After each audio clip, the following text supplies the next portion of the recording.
संस्कृत व्याकरण का एक महत्वपूर्ण घटक, इसका नाम है निजंतम कुरुत अथवा निजंतम निष्कास सीखने वाला है। सूचनानुसारम कृति कुरुत के अंतर्गत यह प्रश्न पूछा जाता है, जो कि 1 नंबर के लिए रहता है। निजंत मतलब क्या होता है? तो निजंत प्रयोग किस प्रकार किया जाता है? जैसे हम हिंदी में प्रयोग करते हैं, राम साइकिल सीख रहा है, वो पिता राम को साइकिल सिखा रहे हैं। बालक पुस्तक पढ़ रहा है, शिक्षक बालक को पुस्तक पढ़ा रहे हैं।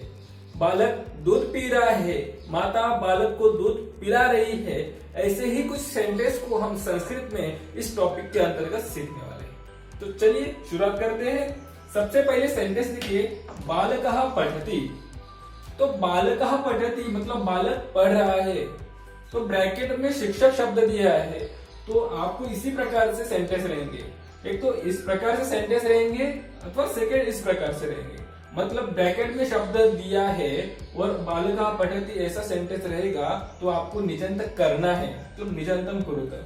यदि ब्रैकेट में कोई शब्द नहीं दिया है और कारयति, पाठयति, दर्शयति इस प्रकार से क्रियापद रहेंगे, तो वहां पर आपको निजंत निकालना है, मतलब निजंतम निष्कासित वहां पर प्रश्न सॉल्व करना है।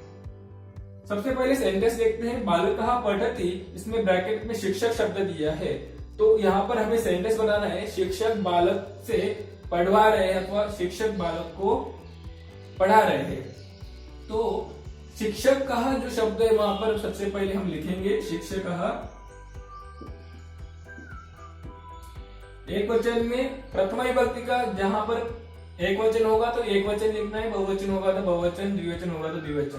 प्रथमा विभक्ति का ही वहां पर शब्द दिया रहेगा। शिक्षक कहा, बालक शब्द अभी प्रथमा विभक्ति में था, उसको द्वितीय विभक्ति में करेंगे। शिक्षक कहा बालकम पाठयति, वहां पर क्या होगा, शिक्षक कहा बालकम, अभी पाठयति यहां पर हो जाएगा। निजंत प्रयोग करते समय जैसे 10वें गण की जो धातु है पूज धातु का पूजयति हो जाता है, उसी प्रकार सभी धातुओं का पाठयति और पच धातु का पचति का क्या होगा, पाचयति, इस प्रकार से प्रयोग हो जाएंगे। और डिटेल्स में बुक में चार्ट दिया है, वहां से आप एक बार रीड करोगे तो कौन से धातु का कैसा रूप बनता है ये आपको समझ में आ जाएगा। सुधा अन्नम पचति, यहाँ पर गृहिणी शब्द दिया है, तो गृहिणी को हम सबसे पहले यहाँ पर लिखेंगे गृहिणी। तो उसके बाद जो सुधा शब्द है इस वाक्य का पहले वाक्य में करता है, उसको हम यहाँ पर अभी तृतीय विभक्ति में लेंगे। गृहिणी सुदेन, जैसे देवेन होता है बालकेन होता है, वैसे सुदेन शब्द आया। गृहिणी सुदेन अन्नम वैसे ही लिखेंगे अन्नम। अभी पचति का पाचयति हो जाता है, निजंत कर समय पाचयति, वैसे पाठयति हो गया, वैसे पाचयति, पच धातु है वहां पर। तीसरा वाक्य, शिक्षकः छात्रान् छात्रैः वृक्षारोपणम कारयति। ये हम सेंटेंस समझने से पहले यहाँ पर द्वितीय विभक्ति और यहाँ पे तृतीय विभक्ति क्यों आई वो भी समझ लेते हैं। यहाँ पर नियम दिए है, नियम के आधार से ये यहाँ पर द्वितीय और तृतीय विभक्ति का प्रयोग हुआ है। यहाँ पर देखिए पाठयति में पठ धातु है और यहाँ पे अभी बताया गया है कि कौन सी धातु के लिए कौन सी विभक्ति का प्रयोग होगा।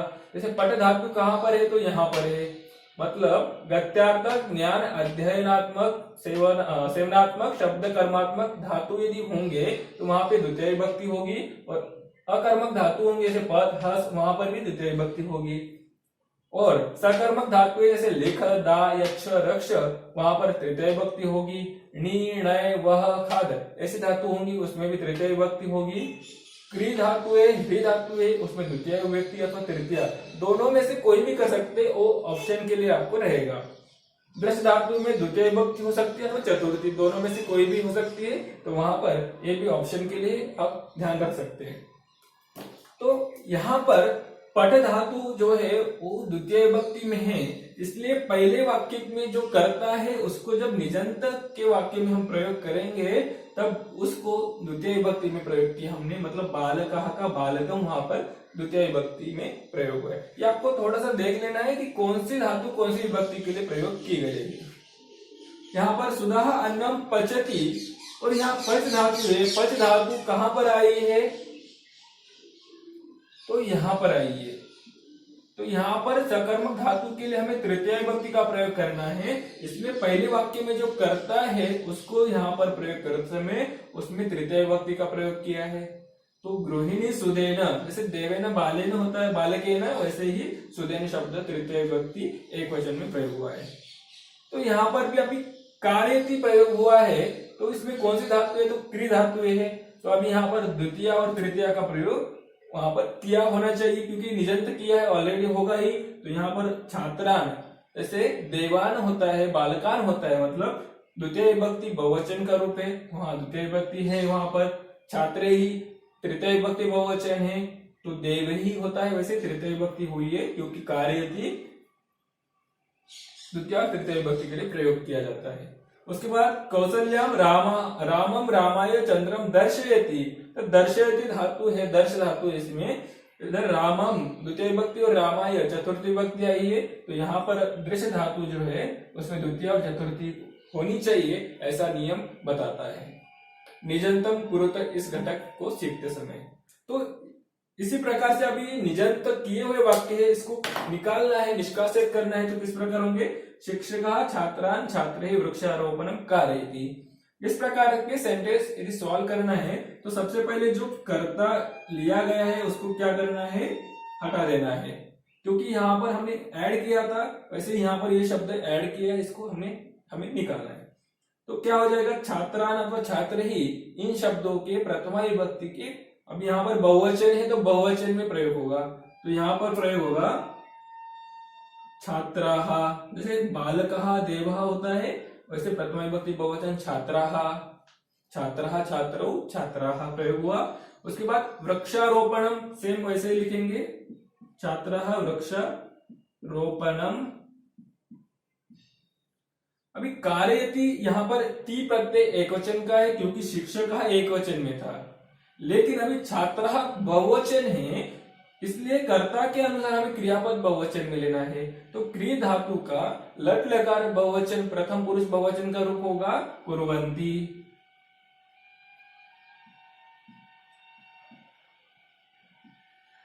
हमारा सेंटेंस बन गया छात्राः वृक्षारोपणम कुर्वन्ति। इस प्रकार से ये इसका आंसर रहेगा।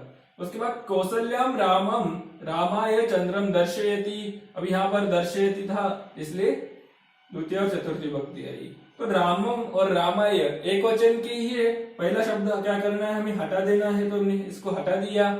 दूसरा क्या है, रामम और रामाय द्वितीय चतुर्थी विभक्ति एक वचन है, तो एक वचन में हम प्रथमा विभक्ति में प्रयोग करेंगे, रामः शब्द बन जाएगा। जैसे देवः शब्द है, रामः, चंद्रम वैसे ही रहेगा, तो चंद्रम हमने वैसे ही लिख लिया। और दर्शयति का क्या हो जाता है, पश्यति रूप बन जाता है वर्तमान काल में। तो रामः चंद्रम पश्यति, यहाँ पर सेंटेंस बन जाएगा हमारा। तो रामः चंद्रम पश्यति, यहाँ पर निजंत निकाला है, और जो स्टार्टिंग के जो दो सेंटेंस है उसमें निजंत हमने ऐड किया है, मतलब निजंत वहां पर किया गया है। तो इस प्रकार से ये टॉपिक था। इसके आधार पर और भी बहुत सारे सेंटेंस है, वो आपको कुछ मैं स्क्रीन पे दिखा देता हूँ, कुछ आपको अभ्यास के लिए दूंगा, उसके आंसर मुझे आप कमेंट करके बता सकते हैं। यदि आपको और भी कोई हिंदी में वीडियो चाहिए तो वो भी आप कमेंट करके मुझे बता दीजिए, तो जिससे हिंदी में भी आपको ये वीडियोस प्रोवाइड किए जाएंगे। चलिए मिलते हैं नेक्स्ट वीडियो में, तब तक के लिए धन्यवाद।